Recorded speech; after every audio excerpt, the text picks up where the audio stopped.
చెప్పాడంటే it's one of my greatest achievements. And నాకు మీరందరూ అగ్రీ చేయొచ్చు, అగ్రీ చేయకపోవచ్చు.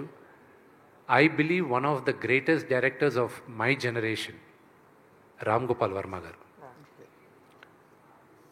ఆయన ఈరోజు నాకు ఒక మెసేజ్ పెట్టాడు. చాలామందికి తెలియంది, ఆయనకు కూడా తెలియంది ఏంటంటే, మార్చ్లో నాన్నగారిని కలవడానికి వచ్చాడు ఆయన ఒకరోజు. ఇంట్లో కూర్చుంటే ఆ 4 minutes నేను సినిమా ఏప్రిల్లో పోస్ట్పోన్ చేసింది కూడా ఆయన ఒక కామెంట్ ఇచ్చాడు. దానివల్లే పోస్ట్పోన్ చేశాను. మార్చ్లో ఆయనకి ఆ 4 minutes మేకింగ్ రిలీజ్ చేసింది చూపించాను. చూపించిన తర్వాత నాన్నగారు అందరూ చేసిన తర్వాత బీవీఎస్ రవి అన్నాడు, సార్ నేను సినిమా మొత్తం చూశాను సార్, ఎక్స్ట్రాడినరీ సార్, గ్రాఫిక్స్ లేకుండా చూశాను సార్, అది కానీ వస్తే మాత్రం నెక్స్ట్ లెవెల్ సార్ మూవీ అది ఇది. రాము గారు ఒక మాట అన్నారు, ఇంత జాగ్రత్త తీసుకున్న విష్ణు గ్రాఫిక్స్ వదులుతాడు, అది కూడా ప్రమాణంగానే ఉంటాయిలే అన్నాడు. ఆ భయానికే నేను అది పోస్ట్పోన్ చేసేసాను.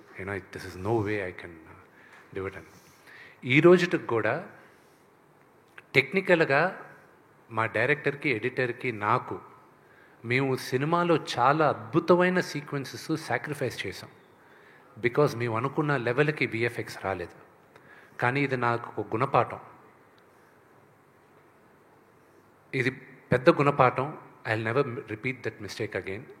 బట్ సినిమా చూసేటప్పుడు చాలామందికి అది తెలియలే. అందుకే మేమందరం ఈరోజు మార్నింగ్ ఎడిటర్ మేము కూడా చూసుకొని ఎవరు పట్టించుకోలేదు అవన్నీ కరెక్ట్గా అక్కడ వెతుకుతారు. ఇంక ఇప్పుడు అది 2 weeks తర్వాత చెప్తాను. అది మీరు ఎతికినా మీకు దొరకదు. ద రీజన్ ఎందుకు దొరకదో కూడా చెప్తానండి.